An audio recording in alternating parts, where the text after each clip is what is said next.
in its various manifestations so far for about 12 years, in between COVID took some toll and we were not there, and not a bad record. But it is unusual for us to be discussing cinema, but not cinema per se, cinema and time, which complicates it in interesting ways. Because ultimately, arts are supposed to be handling time in kinds of ways. So, Lord, welcome. I'm not an expert in cinema. My younger brother, Udayan Vajpeyi, is.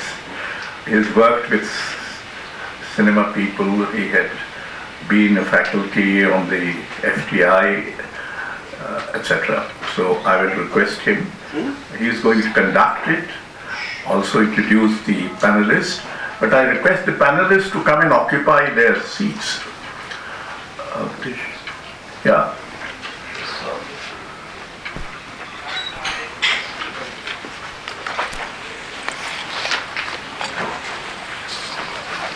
And Udayan, you. Yeah. मैं वहाँ से introduce कर देता हूँ. हाँ, that's better.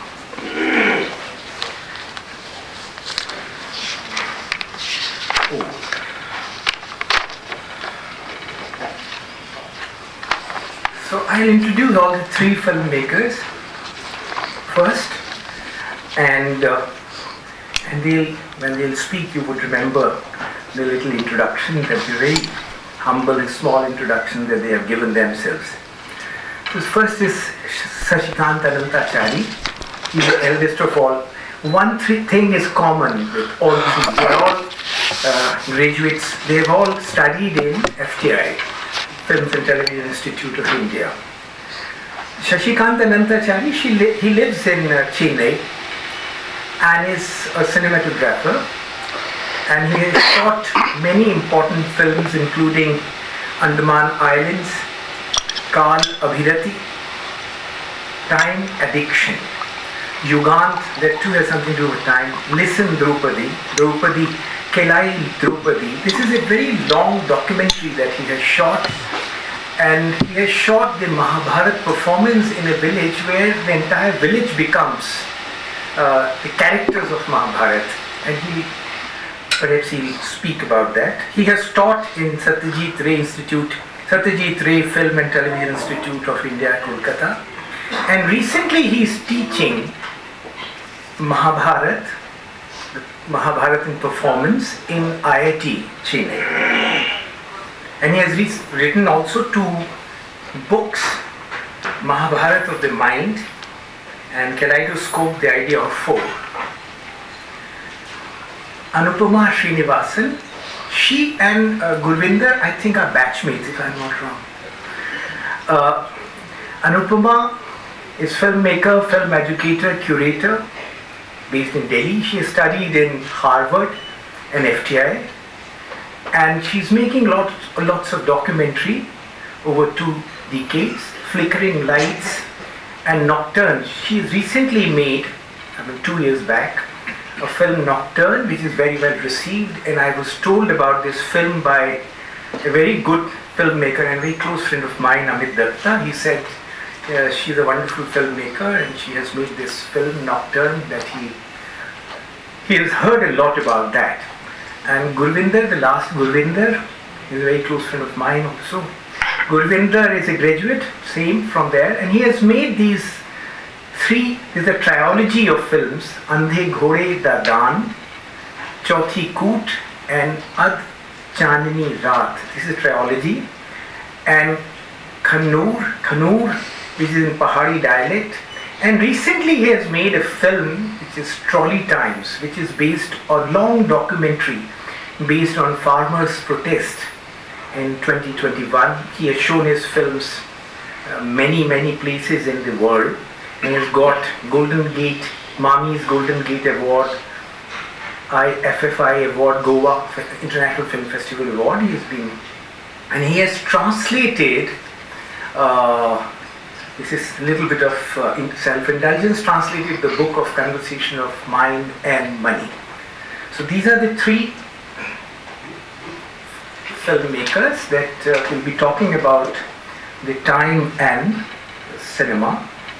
And why this topic, this subject was chosen? Because, just before we were entering the hall, my dear friend Raman was saying that, but she hasn't made any historical film.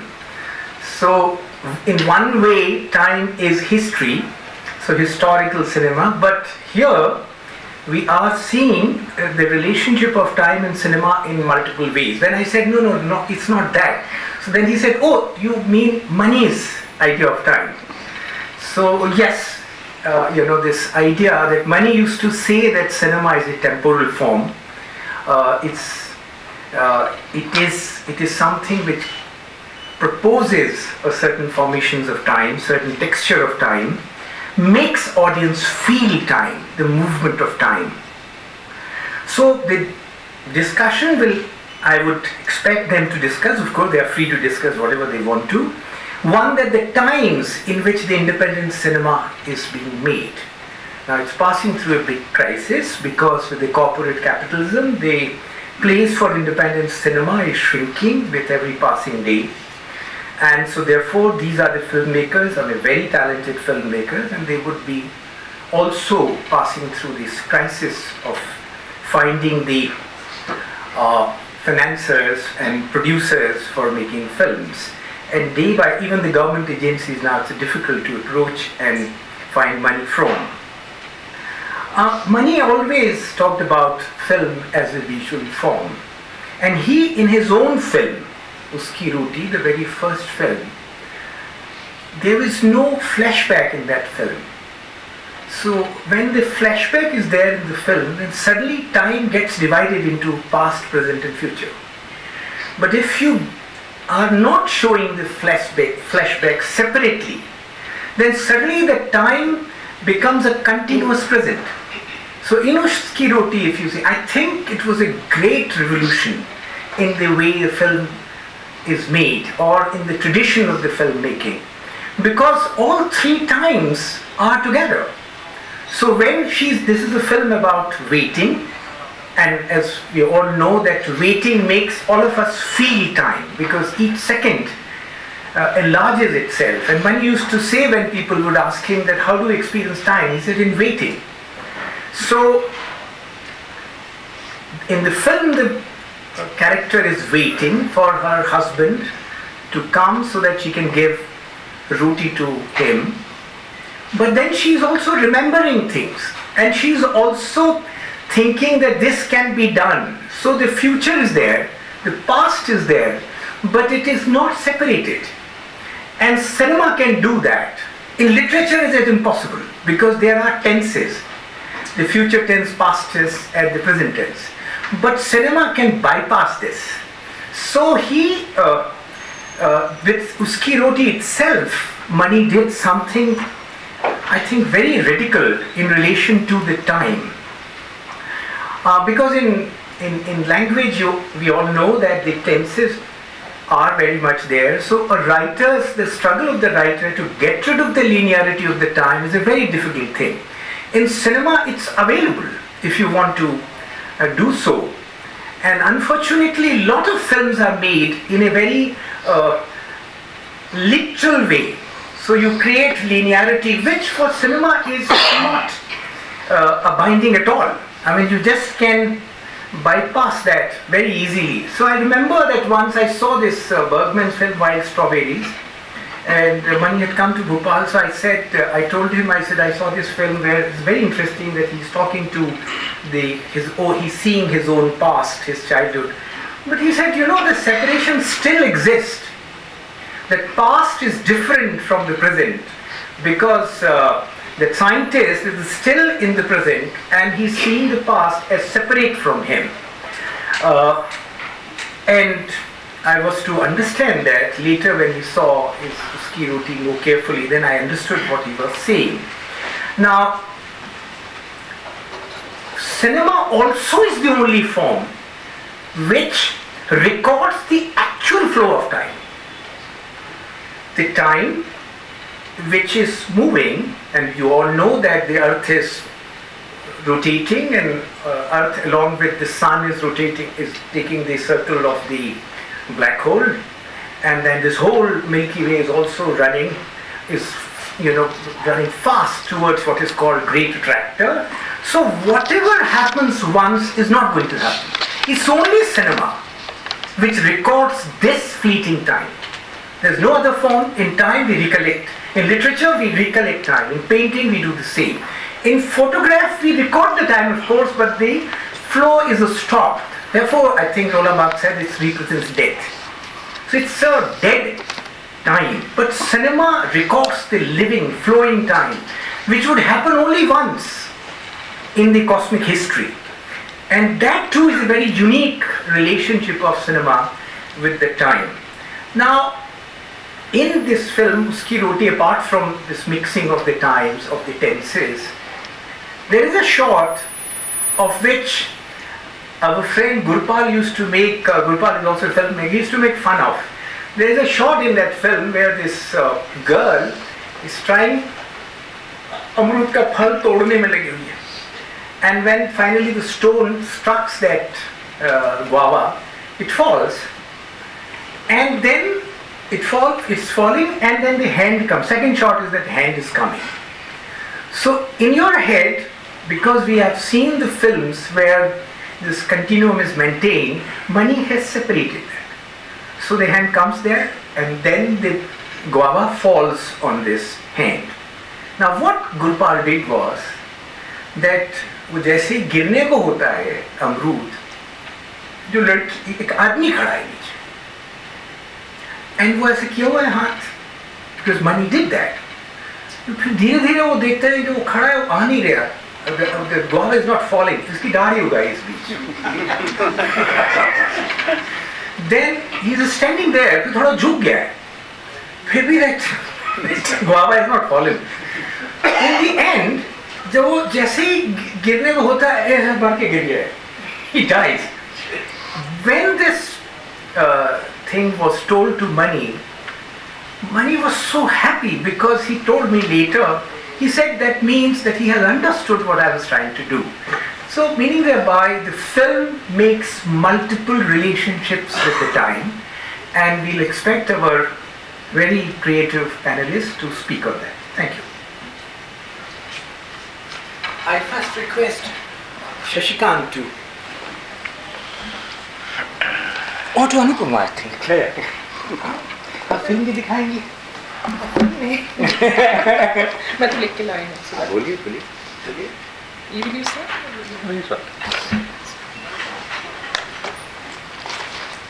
So sorry. Okay. Thank you all for coming. Thank you, Dinji. Thank you, Ashokji. All okay there? Okay. So it's I think one of the favorite topics of a lot of filmmakers to talk about time, because we are obsessed with how to treat time. So it's a real honor to be here.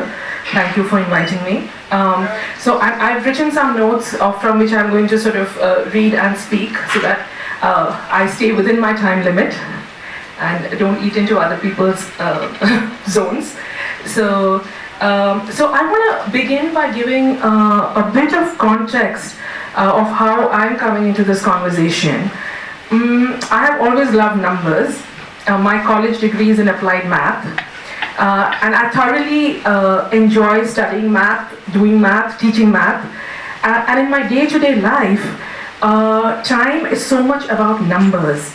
I keep track of the number of hours I sleep every day, the number of days or hours left for a submission, and to the annoyance of my friends, I remember exactly which year, which month, and even sometimes which particular day an incident happened, because I love the precision of numbers. And in parallel is my love for cinema and my practice as a filmmaker. And everything I say here is rooted in me being a practitioner. So I'm not a theorist. It is all coming from my experience of making films and being engaged with cinema. And when it comes to that, when it comes to my engagement with cinema, my sense of time is very different. The numbers fade, and I go into a zone of timelessness when I'm working on a film, especially on the edit. It's an experience of time that I remember from my childhood. I have a distinct memory of spending hot summer afternoons in Delhi in our garden as a 10-year-old, in the shade of this plant with enormous leaves, and imagining that I'm a botanist and studying the structure of the leaves. And it is this deep absorption in which you lose track of time passing at one level, but at another you are savoring every moment.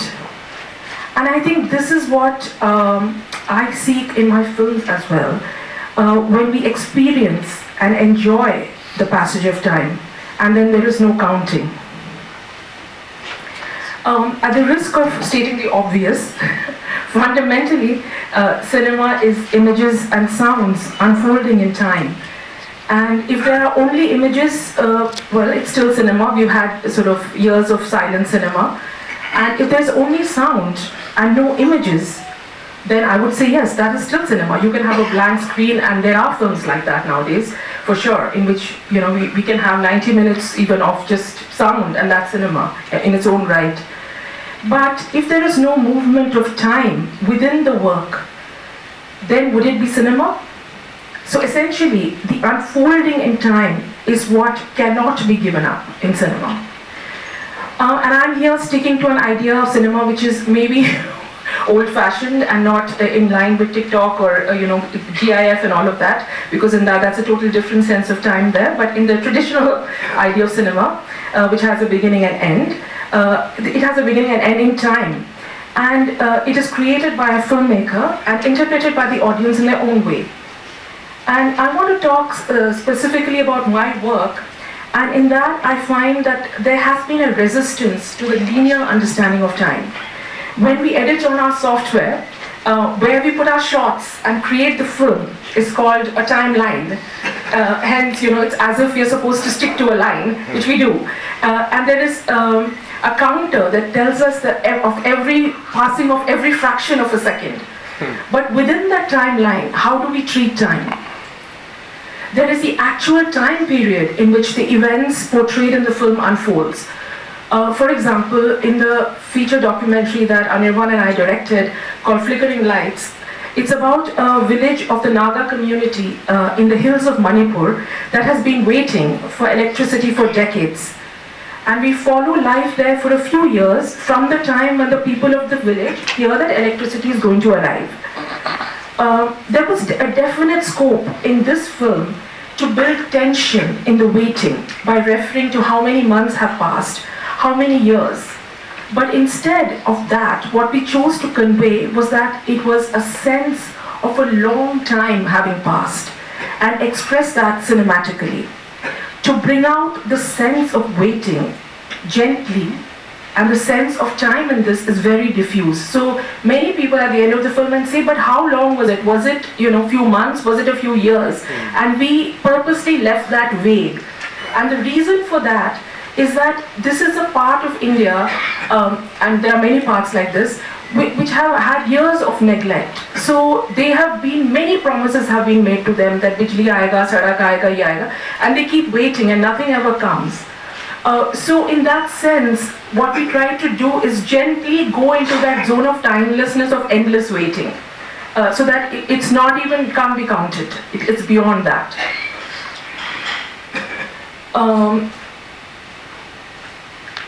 In our next and most recent work, from which I will show a clip at the end of my presentation, that's called Nocturnes. And in this we tried to make a film that questions our anthropocentric gaze. So it was an idea that if we don't want to be arrogant as human beings, thinking that we can control everything, then within the world of the film, can we have more parity between the natural world and between human beings? And can we see human beings as part of being as a part of the natural world?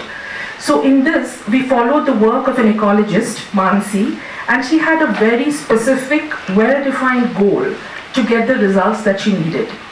She had to take 400 usable photos of a specific kind of moth called the hawk moth at each elevation in a forest in Arunachal Pradesh. That was her goal, so that she can get whatever scientific result that she was seeking. But while we were following Mansi's work, we had our own journey in the film. And it intersects with her path at various points. But we look away from the world of the human beings, the scientist and her team, and gaze, for example, at a tree for a long time, or the fog which is descending into the valley, or a cloud that's passing by. And these are ways to find our own path within the structure of the film, but also to escape the linearity of a process, of the scientific process. And especially in Nocturnes, what inspired us was the beauty of repetition and the aspiration to achieve the immersion that I feel is only possible in music, in terms of something that affects you so deeply at an emotional and visceral level that you cannot comprehend many times or express in words. And it's experiential, and cinema has the power to do that. So in Indian classical music, we all know that the whole piece may have only 2 lines of words, but the musician expands it to fill an hour or more, and sometimes much more. And this idea of repetition, but repetition not in terms of doing the same thing exactly time and again, but to play with that, to approach it from and in different ways, to expand in similar and varying paths, where there is an interaction and play with the audience. So that was sort of, and this is not something that we planned when we were editing Nocturnes, but now when we see the structure, we were like, yeah, of course it's inspired by, the structure of a khayal, where like in music we keep coming back to Sir. In this film, because there is a repetitive activity of the scientist putting up a screen to attract the moths, so that is the Sir that we keep coming to. And every time we try to approach it from a different angle, so that it's not boring for the audience, and then to see that same scene anew every time, and to get some other new piece of information or a new way of experiencing that.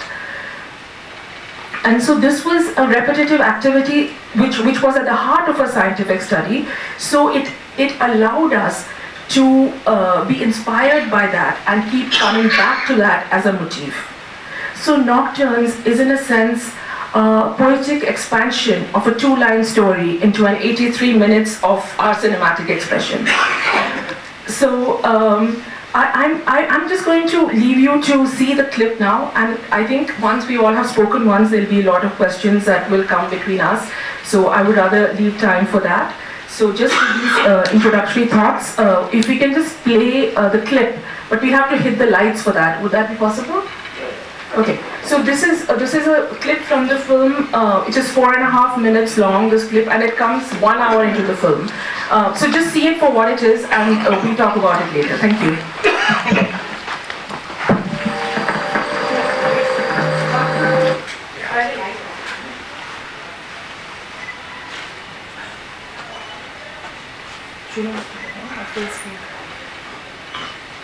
Full screen, facing.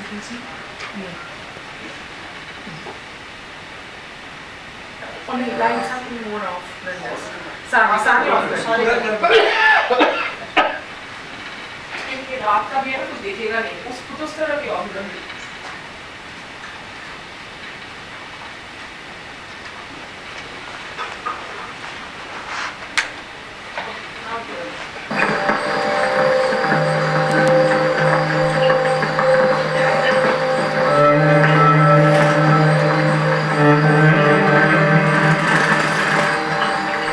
तुम्हारे घर में क्या बोलते हैं इसको?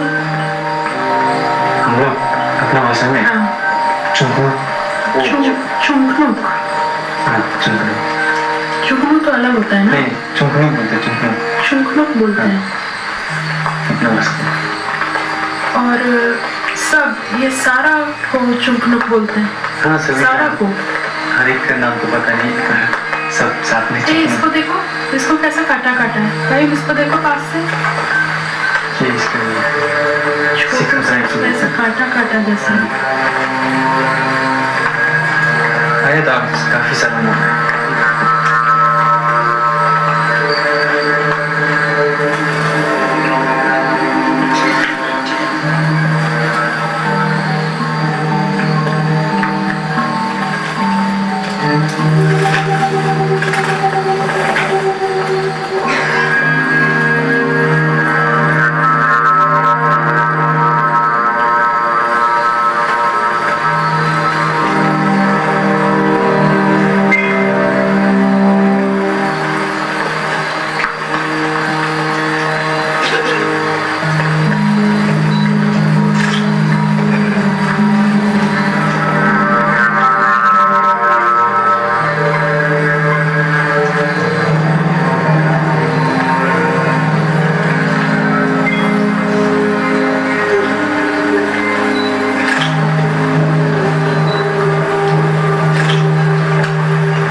We can sort of talk about this later. We can move on now. Yeah, thank you.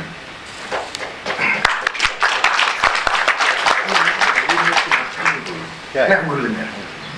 आप मैं बोल मैं तो wait I thought Ageism. Ageism. Ageism. No I mean we are same age I think You're one over. Yeah. Numbers. मेरे से नीचे से. Yeah, I dropped one year. Good evening, everybody. Thank you, Shokji and Udayan for organizing this, and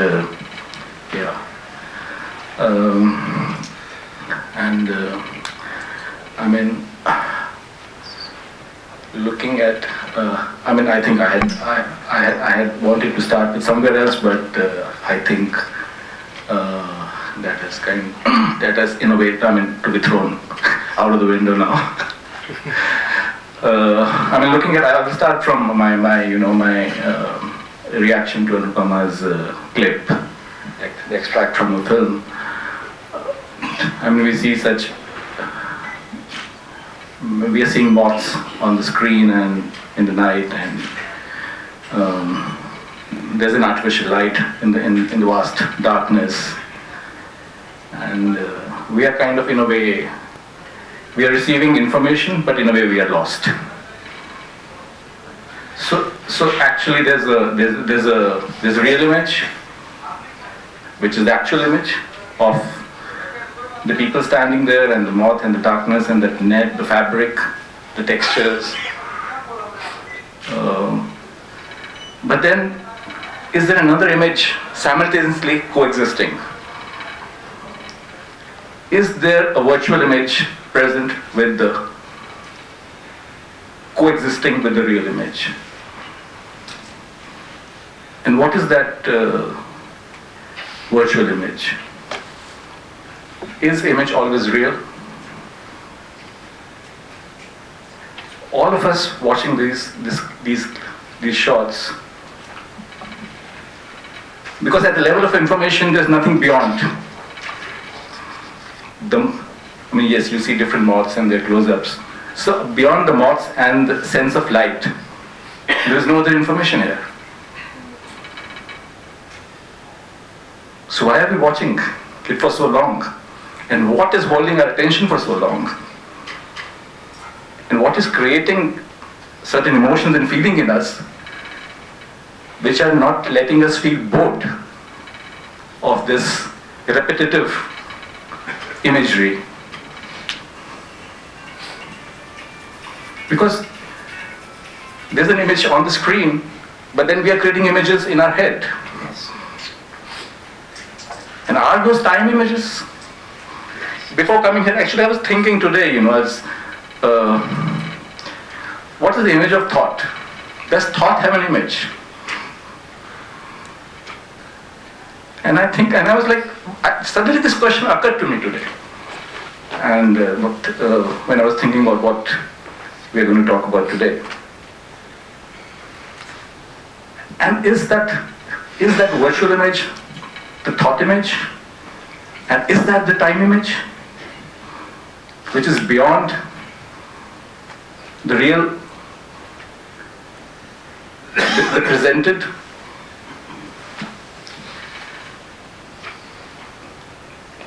And I think this is a fundamental shift which happened in cinema, especially during after the war, after the Second World War. Before that, cinema was in a kind of, very rooted in the action image, action reaction, yes. Cause and effect, continuity. A dream was meant to be a dream,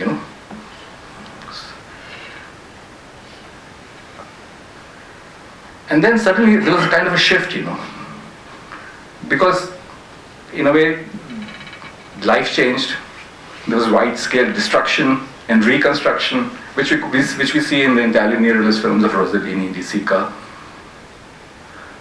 And suddenly there was a cinema of the seer, who was not a carrier of action. The seer, the character is present, but he's not creating, he or she is not creating the action. He's in a way responding to what's happening around them, and they are looking at the world unfolding around them. So, like the man in Bicycle Thieves, whatever transpires in that day is beyond his control. He's a witness to the life on the streets of Rome, looking for his lost bicycle. Or that girl in Umberto D, who's in the kitchen and she's just grinding the coffee. So what's happening, Time is passing. Suddenly, from the action image, cinema could enter the new terrain of the time image. And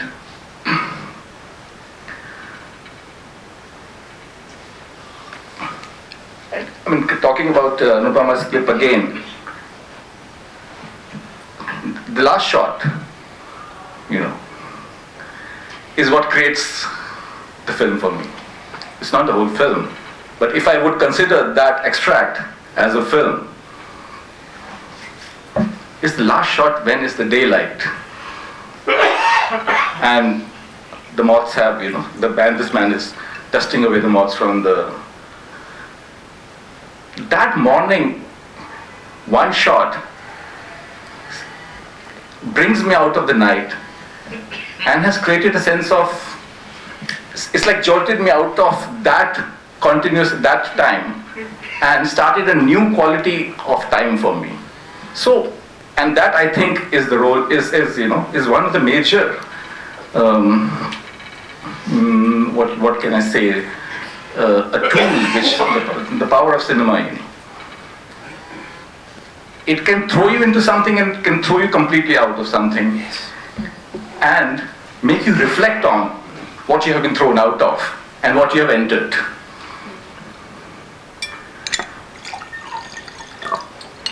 And I'm glad that Anupama chose to show us that. So what has happened? My quality of attention has completely changed the moment the moment I enter that day shot. So these qualities of, so cinema is creating different qualities of attention. Night has a different quality of attention, day has a different, early morning, and day is not just day, early morning is a different quality of light, and that light has a different feel, and because it has a different feel, it has a different quality of attention. The harshness of the afternoon sun has a different quality of attention, a different sense of, when I say attention, it's not, attention is the way we are perceiving something. Attention is, listening to me, you are paying different kind of attention than the attention you were paying to Anupama or the attention you were paying to Udayan. So the sense of time is kind of getting altered by that attention. It's like, you spend an hour with somebody and you feel that, oh, it was like an hour has passed. So attention is about the real time, but it's also about the perceived time, the felt time. Our experience of felt time is never equal, never the same as the empirical time. So cinema creates the felt time. It never creates the real time. And someone, once asked me to, a friend of mine, he asked me to define short. I said, that's a very, it's like basic of, that's where we start cinema from. Because that's the basic unit, if I can say, of cinema. And he asked me to define time. I defined short. And I was like, I'm sure it has been defined by many, so much writing on cinema has happened that what is short? It's just you press record and then you stop. That's one shot. But I said, let me take up that challenge. So I wrote and WhatsApped him that.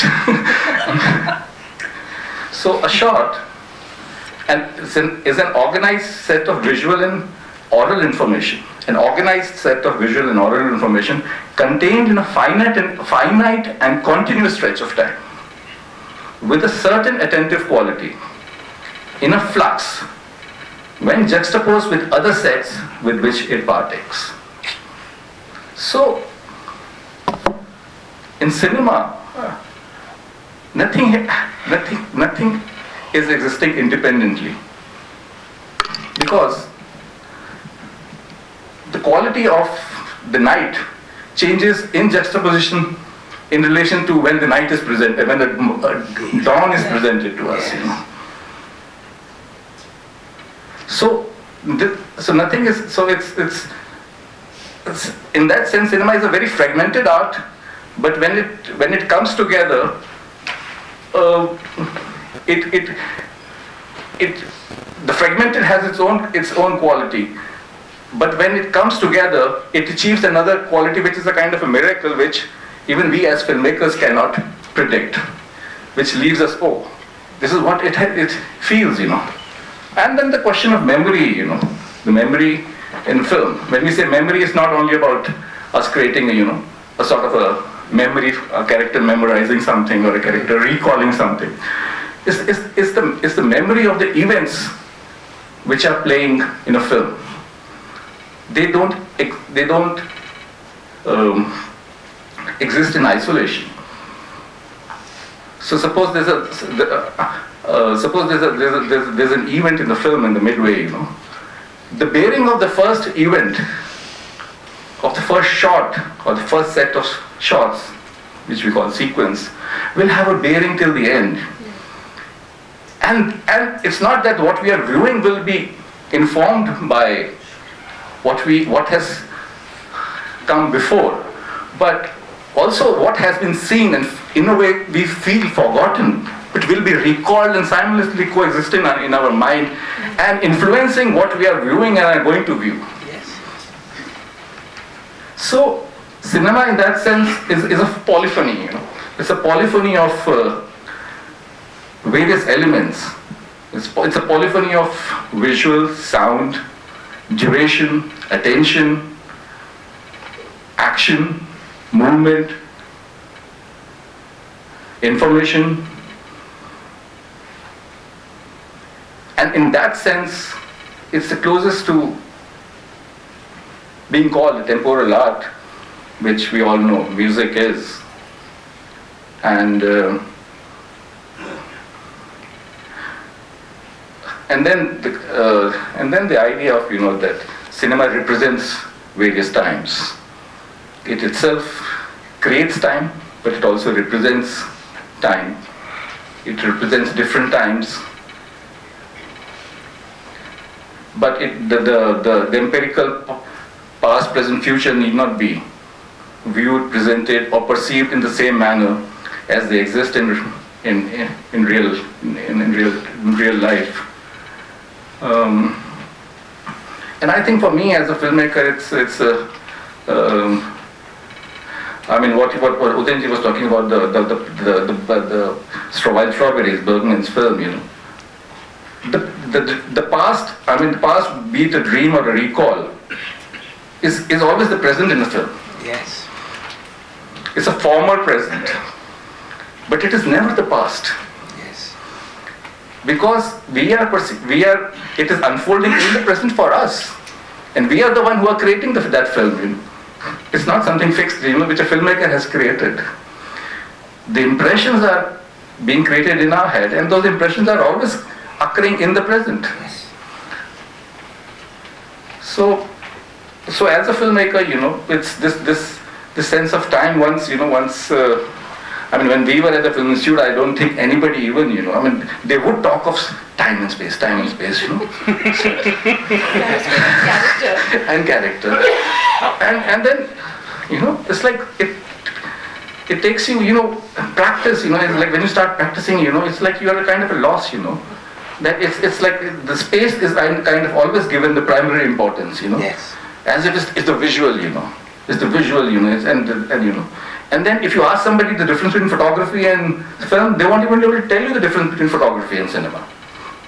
Because they have, for them, there's so much of, they're so seduced by the power of the visual, of the graphic, they will talk about. So, but once, you start feeling this sense, that you are not only capturing image and sound, and that you are capturing time in a shot, and which will go through many fundamental changes when placed in the context of other shots, of other events, and is going to arrive at a new reality which will surprise you with the quality of time it would have achieved. Is something, then you realize, okay, finally, you feel that you are grasping somewhere what you are trying to do. And then all these other things, the technique and the shot taking, the cinematography, the lighting, the script writing. And even in script writing, one is so conscious of this fact, that this is a scene which will have a certain rhythm, and then this will be followed by a scene which will have a kind of a completely different rhythm, There might be more saturated information in one set and suddenly there is no information in the next set. So, and then, everything, so everything is creating a sense of passing time and changing quality of attention. And yeah, there's a lot to talk, but I will stop here and I will let Sashikanth, I think. Thank you. Thanks. Gurvinder, I'll come back to 3-4 points and I'll take off from what you spoke. First, I would like to say that a lot of people have told me about your film, and one person whom I liked, who I respect, she raved about your film. So I would like to see the entire film before speaking about it. 4 minutes is too short a time for me to get a... So, but I respect Sushruti Sandanam, who spoke about your work, and if possible I would like to see it. So, yeah, basically I am, the last 15 years, I have been going around in circles trying to articulate an experience which is, which has been performed for me, but which goes against all the canons of cinema as I have learnt. Okay, and to formulate it has been a challenge for me. So I'll take you through the journey which I went through. Okay, so to get as to where I'm leading. So I'll start from an image which keeps coming in the festival I'm talking about. This is an image from Kalidasa's Abhijnana Shakuntalam. In Puranic traditions, the king chasing the deer is a leitmotif, which functions as a starting point of numerous narratives. The deer, though being a neutral figure, can either lead one to disaster or fulfillment. While narrating episodes of kings trying to capture a deer, most storytellers would invoke other memories of kings chasing deers in the forest. Kalidasa begins his dramatization of Shakuntala and Dushyant's story with a description of Dushyant's act of chasing a deer, which he juxtaposes with another image of Shiva chasing an antelope, which superimposes another layer, another memory on the image. Dushyant's charioteer makes this observation when he sees Dushyant standing on the chariot with his bow arched. In this narrative analogy cited by the charioteer, a grief-stricken Shiva had wanted to destroy the yajna of his father-in-law Daksha, in which his wife Sati had taken her own life. The yajna took on the form of a deer and tried to escape Shiva's wrath. The deer shattered by Shiva's arrows became the stars, the nakshatras that we see in the sky. I'll return to this image of little later in my presentation with another image of a constellation which a little boy sees in a puddle of water. To take off from, so one of the things which I keep repeating is a line from Manikal when Gurvinder spoke about attention. So there is a lovely quote which Mani made a long time ago. He said, people generally call, say dhyana as meditation. And he says, sorry, let me tell you, the word dhyan literally means attention. Okay, a quality of attention. And he says that your sorrows will always be with you. You can't meditate your sorrows away. How much you meditate and your sorrows will follow you. But in attention, one can reach a kind of freedom. He says in music and perhaps a few of my films, we can see the quality of attention. So, which is what for me is a guiding principle in the work which I'm going to be speaking about a little later. So let me go through a detour of 4 markers which on this journey. The first marker will be that what we call as cinema today was only possible when sound actually was added on. So cinema is sound plus image. And numerous studios tried, finding ways of putting the image on the sound. And finally jazz singer happened, and you have the famous line, "You ain't seen nothing yet." Okay, that. So, which is not there in the film. Once sound was put on the film, most people felt that, what do you say, you can use sound creatively. You split the sound in units. Yes. How do you split the sound in units? That became the question. So first thing which invariably happened was the voice of the narrator. So the first solution was a short-term solution. A narrator comes and he used to condense he or she to condense the narrative, to take out negative time from the narrative so that you go from action to action. The first major breakthrough happens in this fashion. There's a film called How Green Was My Valley by John Ford. Okay, where again I'll come back to Udayan's and Wild Strawberry, and so in How Green Was My Valley, what John Ford is filming a novel of a narrative of a man who has left a mining village. It's a Welsh mining village. He has left it, and he's come back much later. So, and the narrator is never seen in the film. You only see his hands in the opening shot as he's closing the baggage. But the voice you hear is of the older man. But the image you see of the man is also as a young boy. So that distance is there. So it is, yes, it is a present.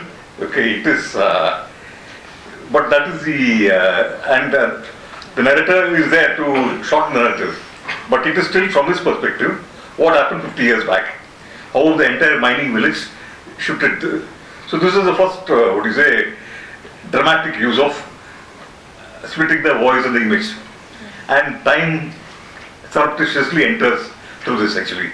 This disjuncture of the time and image and sound. The major work was done by Robert Bresson. And it's a film called Diary of a Country Priest. And I was haunted by the film for about 2-3 months. I couldn't, I kept going back to the film. So in Diary of a Country Priest, it's a novel with Bernanos. And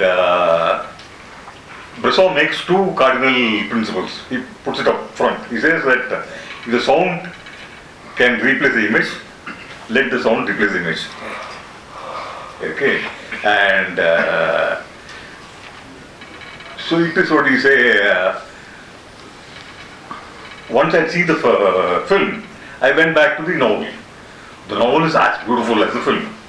And they don't, replace each other as the film. So how does the film work? So then for me as a filmmaker, I look at so there is one particular sequence in Diary of a Country Priest.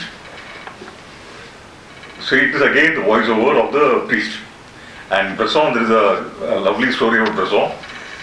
He won't, he didn't cast people by looking at them. He would ask them to call him out. So he's going by the quality of sound and how they come actually.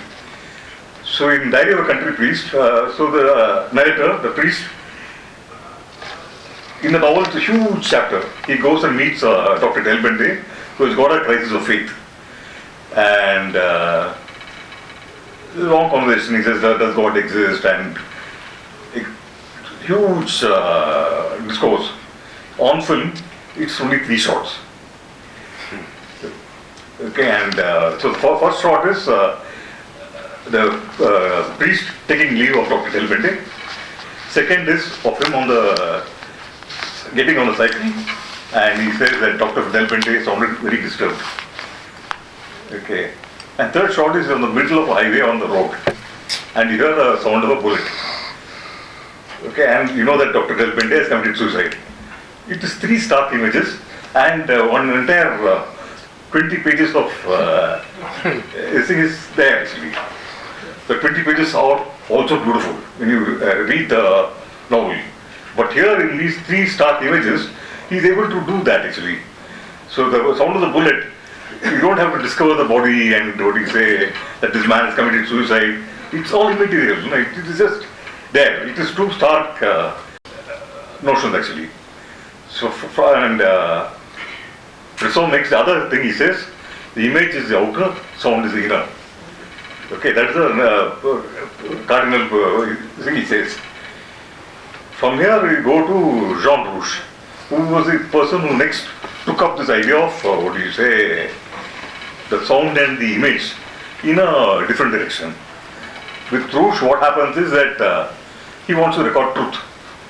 And he knows that the moment he plays the camera, people are acting. Even a mother feeding a child is conscious of the camera, and she is, so how do you record truth actually? And he's an ethnographer, he wants to record truth. And then Rouge comes up with a solution. He says that even when you're performing, Udayan can only perform as Udayan, or Sashikanth can perform only Sashikanth. So I'll only shoot Gurvinder's performing self, not Gurvinder. But in Gurvinder's performing self, there will be some truth of Gurvinder there. So he reaches truth, the back door, and he starts shooting. Yes. Okay, that is so his major work is a film called, where he starts, is a film called I Am Black. So he goes with some kids from Nigeria who've gone to Ivory Coast to work as actors. One person wants to be a boxer, like Eddie Constantine, one person wants to be an actor and all that. So Rouge goes and documents each one of them meticulously. And he looks at the image and is unsatisfied. Every detail of their lives is recorded. And then one chance thing happens. He's playing the rushes and the kids are looking at it, and they say that day my girlfriend left me and I was very sad. So it is innocuous conversation like that, which gives an insight to Rouge. So Rouge records plays the material to his actors or his subjects and records their narrations. Okay, and then he edits on that, and he takes Bresson's thing one step further. He says that the image is the body and the sound is the soul. Okay, the body and the soul come into this entire thing, body and the mind. So you see the actor, you see the character, and you see the voices. Now every documentary does that. Na? You call it but when Rouge did it, it was the first time this was happening. So it was a revelation for his major work, his Chronicle of a Summer, which is, a phenomenal piece of work. Where this goes, it reaches somewhere. Next I'm going to jump continents and come to Bengal and Ritik Ghatak. Ritik Ghatak sees a shot in a Sudhir Rai film and he's stunned. So it's a shot of Apu looking at a puddle of water in the ground, and he sees the constellation Orion, and he says Kalpurush. Okay, and for Ghatak it was a profound moment. Okay, he translates that Prajapati, and he writes in this thing, and it's again Daksha Prajapati, the entire thing, and so he says, Ghatak says that this image is too dense, it cannot be rendered to someone outside this culture. It can, and unfortunately, Aparajito, the film in which this shot is there,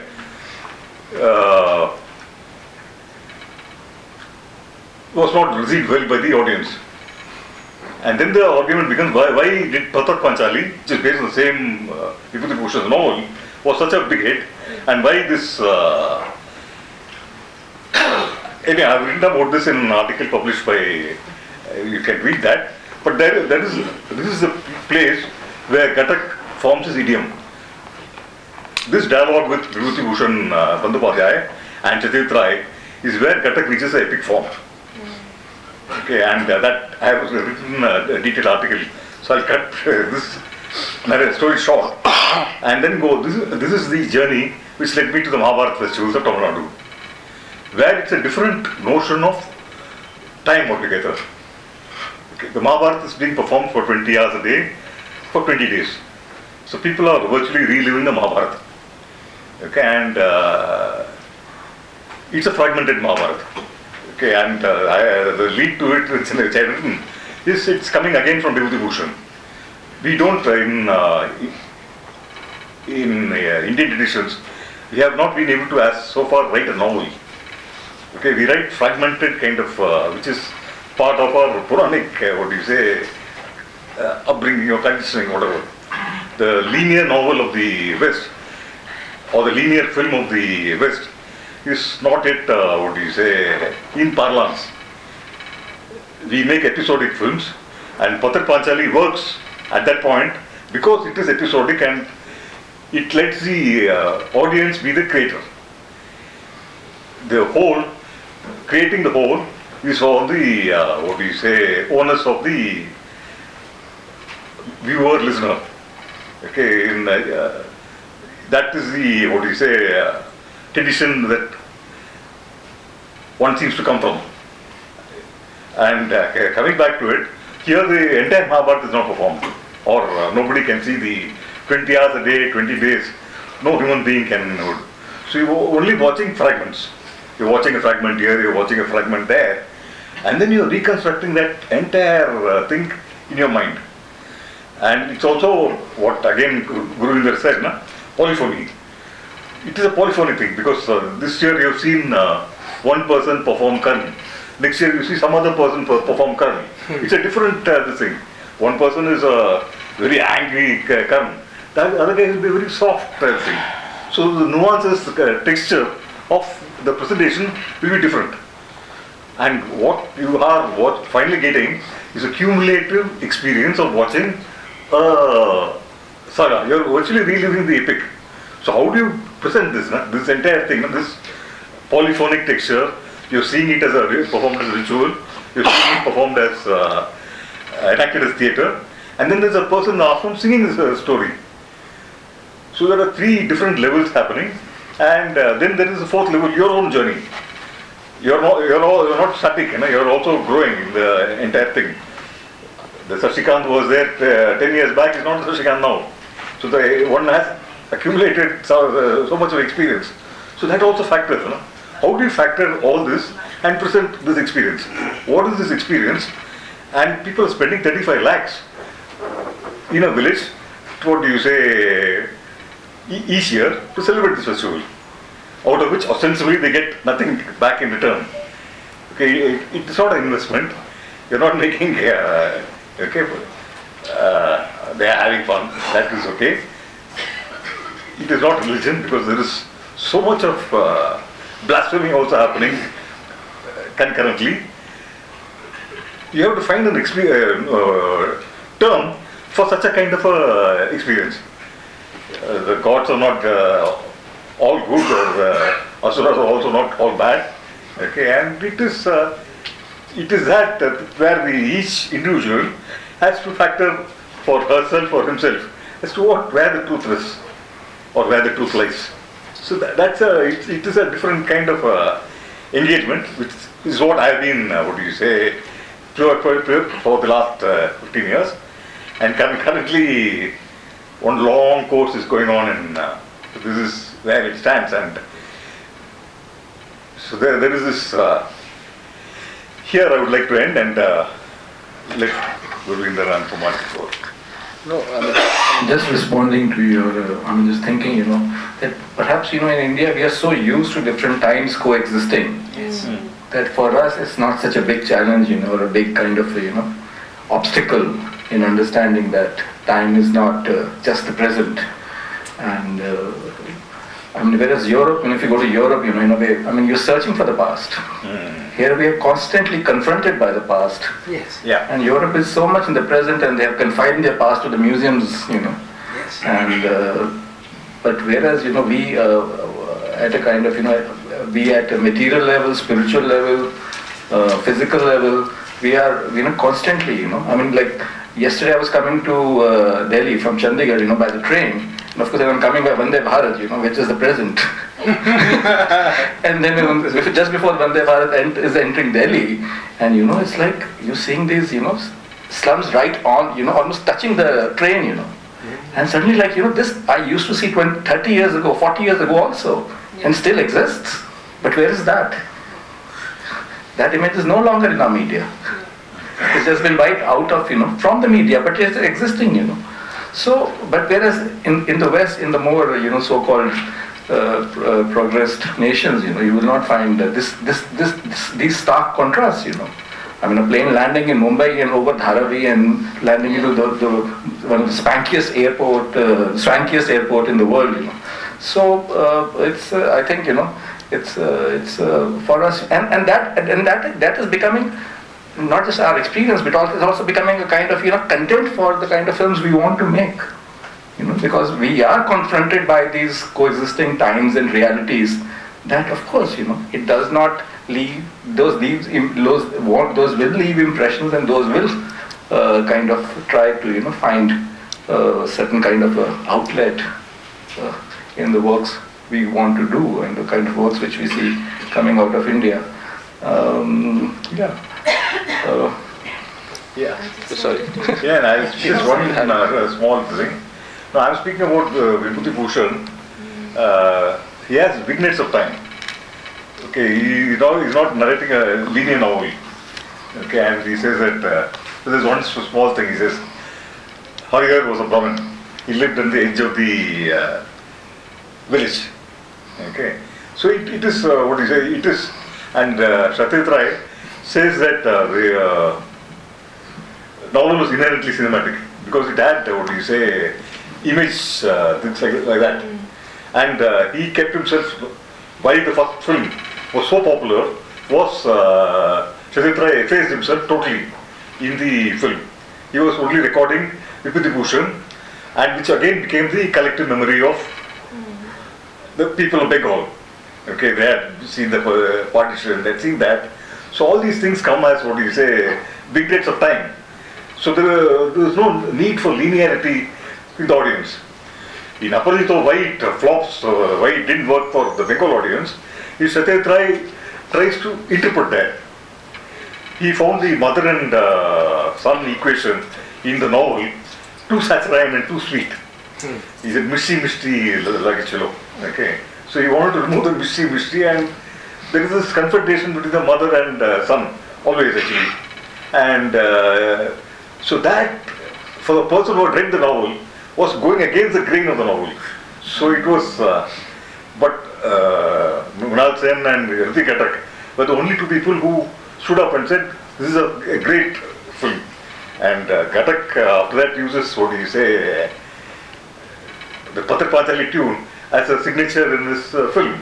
Yes. Okay, that it is there, and it immediately evokes the Bengal of Vibhuti Bhushan time. Okay, it is that. It is just one single tune composed by Ravi Shankar, which becomes a sound image of Bengal of pre-partition days. So it's there actually. So, and that's where the entire thing about fragmented time. No? These, I think we are. That's what Ghatak works with. No? Ghatak is working with fragmented time, and that is what I am trying to engage with in this entire thing. It's not a linear kind of. These are only chunks, no? And the chunks you can only put together and keep put together. Like you coming back from. You go put together and made a narrative out of it. But these are fragments actually, and that is Anupama. Yes. No, I just wanted to, it's just so amazing to hear both of you talk, and I'm actually writing down notes like I'm a student, but I just wanted to underline something that Gurvinder said initially, that when we are seeing a film, and this happens so much with me, that all times coexist, because you will remember many things, and the best films are ones which make you recall something that happened 60 minutes back, and that has a resonance with something that's happening now. And so all those times coexist in our brains or in our minds when we see, and I thought that was sort of an amazing observation. And I do want to talk about Aparajito because just a small anecdote, because when in our FTI interview, I'm sorry this is becoming too like, FTI, Ghatak, Bresson, money call, so apologies for people who are not so much on the inside, but this is bringing up so many memories for me, like the Bresson, I almost start crying when somebody says Bresson. So yeah, but about Aparajito, so in the interview for FTI, they asked what is your favorite film, and one of the films I named was Aparajito, and our professor was like, have you seen Pather Panchali? I said yes, but I said I still like Aparajito more. So he was like, oh really? So I'm curious to see, to know that apart from, I don't even think it's just Bengal audience, but in general, what is your sort of take on why Aparajito is not as talked about? Because I really think that, I mean, I don't know whether it's a better film, but it affected me more for sure. So I understand what you're saying about them seeing that it's a departure from what they have read or what they're familiar with, the Bengali audience. But in general, what is it about Aparajito that hasn't had the same resonance? What is it? What do you think? I'd be very curious to know. I mean, why passed by Bengali audience? Not just Bengali, other people also. No, Aparajito later was accepted by the Bengali audience, and Ashishda is here. He can speak about Aparajito and how it was accepted. But initially there was hostility for the reason that he had omitted, he had changed the mother. No, that is for the Bengali audience. But even outside, why was that? It's not. Pather Panchali is such a everybody knows about. No. Yeah. Any film buff will say Aparajita is the. Okay. And Raza was the editor in. Was a professor of editing in FTA. Used to say. Pather Panchali is a rough cut. and it is, if you see it right now, it's also true. Because there are so many dissolves in Pather Panchali, it's very irritating. And he becomes assured in his craft in the second and third film. Yes. Okay, the first film is, it is so many dissolves. Every time transition is a dissolve. There are beautiful moments, and Shubhata Mitra is a master and all that. So, but that is the. But this became everybody raved about Pather Panchali and it's holy cow. So you can't what you say. So it's like the people like Rao who could say that actually. Gurvinder wanted to say something. You want to? No, you can continue. It's a question or something back there? Yeah. If somebody wants to ask. Yes, if I may, thank you for that very interesting exchange of ideas. I'll just speak louder if the mic not well and good.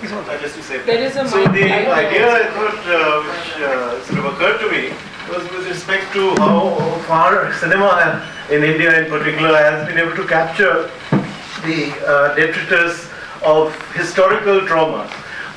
Is there an image for historical trauma which can be evoked in the cinematic language, if you like?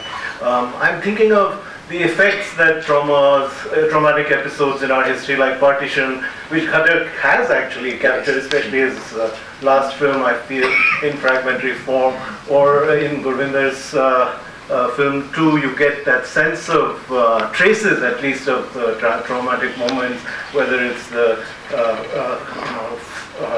afterlife of partition or Punjab militancy, but it's not rendered explicitly. So I'm wondering whether there is a kind of objective correlative, if you like, for historical trauma, and has cinema developed an adequate language for that in our context after Khattak and that kind of thing. You want to reply? If you'd like to speak. Your own work. No, I mean, I don't know if I understood your, or whether it can be even replied, but I mean, a friend says, that we are kind of, we as a civilization are perhaps, we don't want to relive trauma, I mean, you see so many films on the Holocaust, and even so many aspects of the Holocaust and so many characters who lived through that time, films continuously coming out of Europe. But the partition was the partition of Punjab and Bengal actually. It was not, when we say the partition of India, I don't agree. It was the partition of Bengal and Punjab. And I cannot think of one seminal work on the partition of Punjab, not one. I don't know. I mean, what is this reluctance to? But whether it can have a kind of a notion which is, I mean, a kind of I don't understand that. I don't know if I have understood your question properly, but there is I mean. I don't think there is this notion that it's something separate from the present, because even if you were to relive the partition, let's say, or the trauma of the horrors of the partition through a film, it will still be you'll be presenting it as if you were living it in the present. So in sense of time, its depiction, though any event, whether it's of the past, it has to be presented as an event unfolding in time in the present. And but of course, the fact that we are informed of the partition that this happened in the past. But the cinema has the power to throw you out of that sense that it is something which happened in the past. And that's the power, I think, that because it's a recollection image in that sense.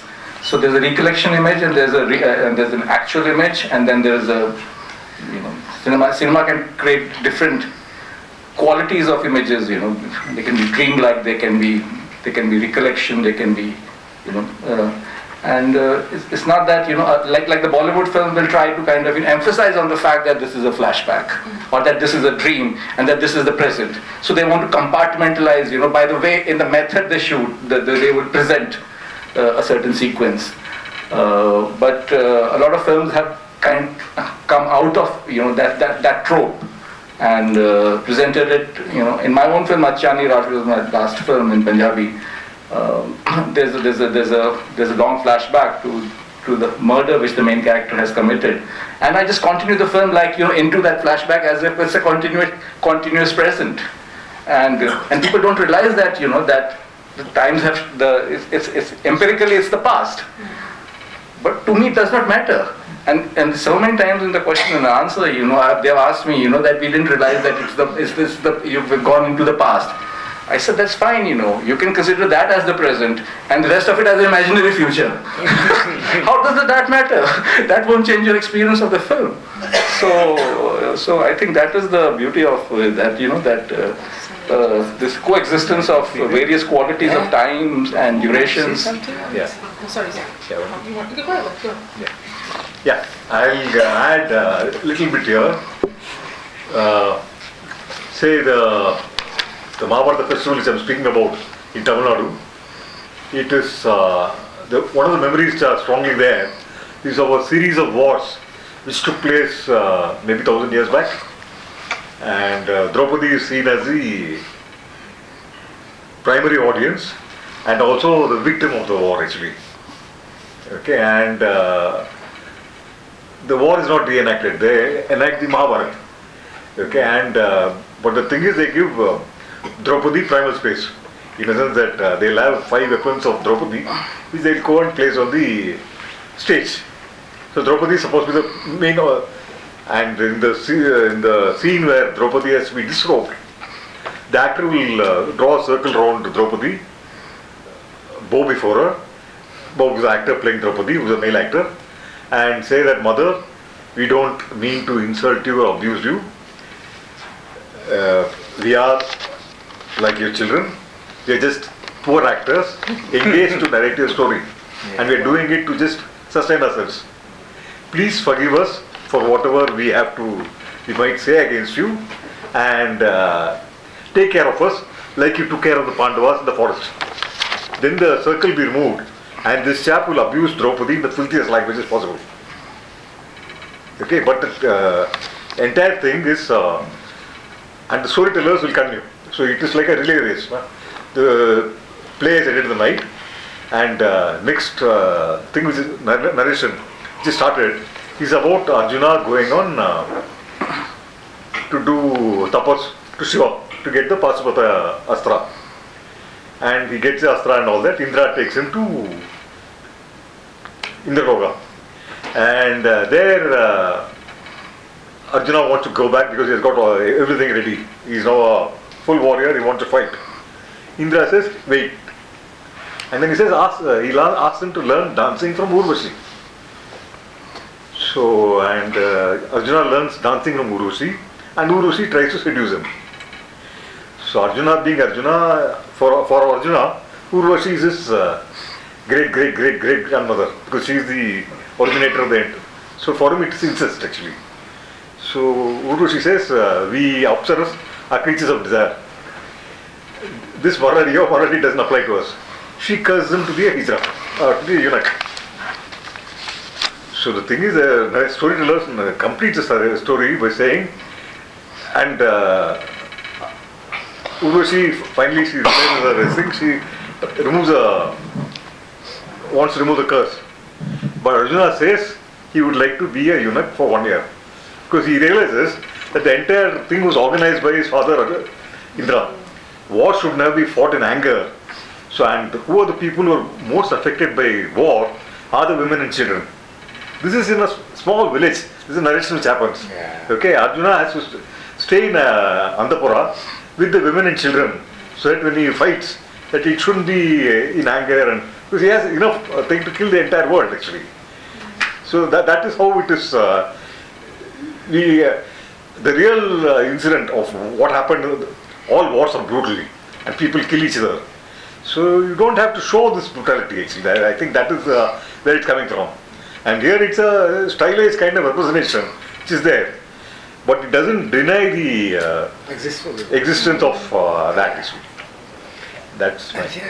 Just in music, for example, if you take ragas which are close, just one difference of the Shruti makes a huge emotional impact.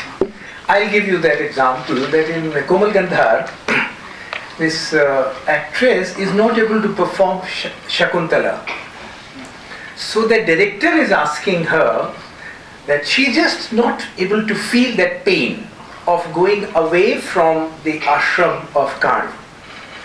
And he has to explain her how to feel that partition, how to feel that separation going away from the Karna's ashram. So he says, you feel the partition of the Bengal in that. So in the movement of the Shakuntala going away from hermitage, you feel the pain of the partition, Now if this is not a film on partition, what? And number two, I think for Punjab, there are, once Gurvinder himself collected lots of poems of Punjab. And all poems are about the separation. So I really feel that the separation that we already had in our songs, and you know that Vipralamba Shrangar, the Shrangar of the separation is obviously more powerful than the Sanyog Shrangar. It may be good in the life, but it's boring in the literature or cinema. So these are so full of it. So the partition somehow got included in that. And we must try and find out that which were the new songs which were introduced, new emphasis which must have been done after the partition in those songs, So if in our traditions we make a very small change to create a major effect, emotional impact. I mean, most of the Sanskrit plays are very slight, variation from actual Mahabharata. But the impact that they create, unlike European where the novelty has to be emphasized. It's a competitive novelty, as my friend used to say. You want to say something? Oh, no, I thought the question was really interesting because I actually cannot think of something in cinema that talks about what you're saying about collective trauma other than Ghatak in India. But in other countries, like Wim Wenders was here recently, and all his work, he cannot, because he was born just after the war or around 1945, his work even now has resonances of of being a child of Germany from that time, and he's always, even his road movies in America have resonances of that. So but yeah, your point is well taken. I can't actually think of a film that in India that acknowledges that in whatever way. And I was also thinking of Hiroshima Mon Amour, another brilliant film by Alan Rene, also which talks about that horror in a very cinematic way. So I think that is actually a gap, I would say. Thank you for bringing that up. I think that if anybody else has a question to ask, Yeah. I don't think they. So thank you very much for coming, and thank you all of you. Anupama, Gurvinder, etc. Thank you.